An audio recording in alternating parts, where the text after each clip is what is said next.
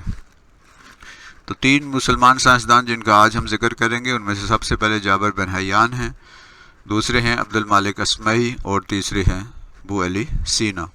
یہ 3 عظیم سائنسدان ہیں جنہوں نے سائنس اور ٹیکنالوجی کے میدان میں بنیادیں رکھی، علم و ادب کے میدان میں بنیادیں رکھی۔ اور چونکہ ہم بیالوجی کا مطالعہ ہم کر رہے ہیں تو بیالوجی کے یہ بانی جو سائنٹسٹ تھے، مسلم سائنٹسٹ تھے، لیکن یہی نہیں ہے، اس کے علاوہ بھی بے شمار ہیں، جیسے ابن الہیثم ہیں جنہوں نے فزکس کے میدان میں بہت زیادہ کام کیا، انہوں نے بھی بیالوجی کے میدان میں آنکھ کی ساخت کے بارے میں ان کی بہت زیادہ خدمات ہیں۔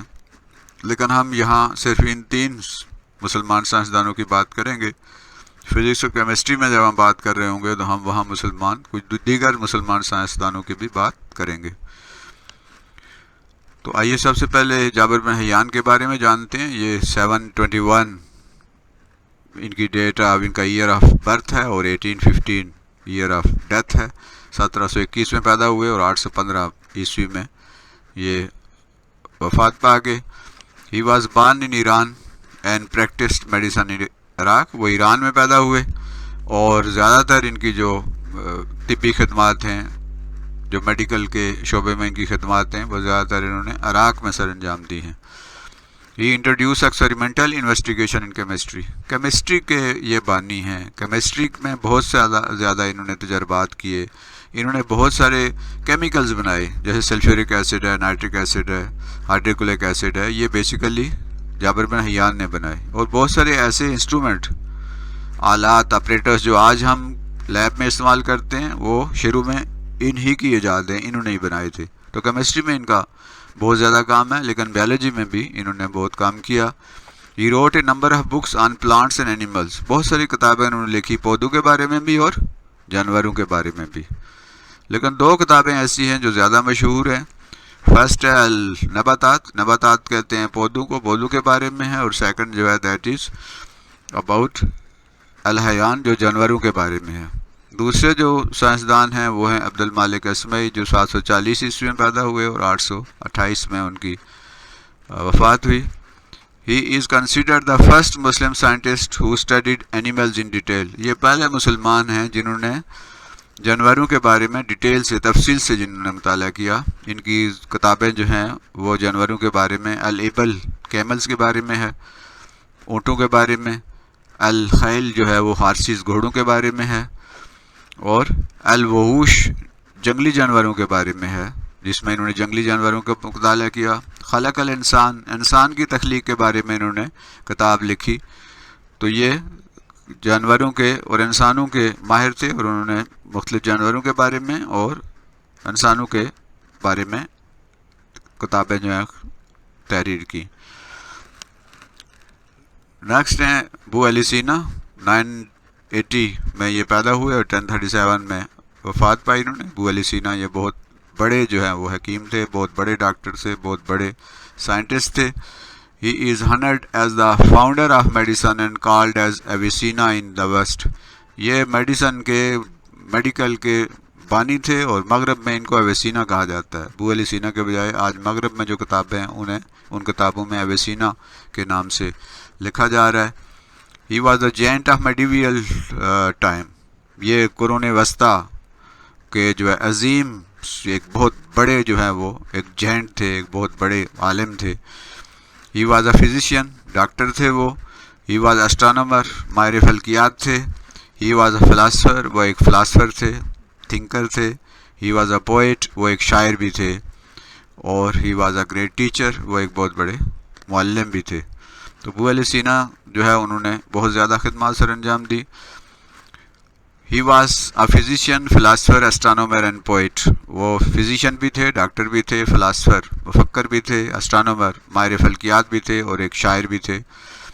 One of his book القانون فی الطب is known as the canon of medicine in West۔ یہ جو ان کی کتاب ہے، یوں تو بہت ساری ہیں، لیکن ایک جو انہوں نے طب کے بارے میں، میڈیکل کے بارے میں جو کتاب لکھی، جس کا نام تھا قانون فی الطب۔ طب میں جو قانون ہے، طب کے جو قانون ہیں، جو ضابطے ہیں، جو اصول ہیں، ان پر انہوں نے کتاب لکھی، اور اسے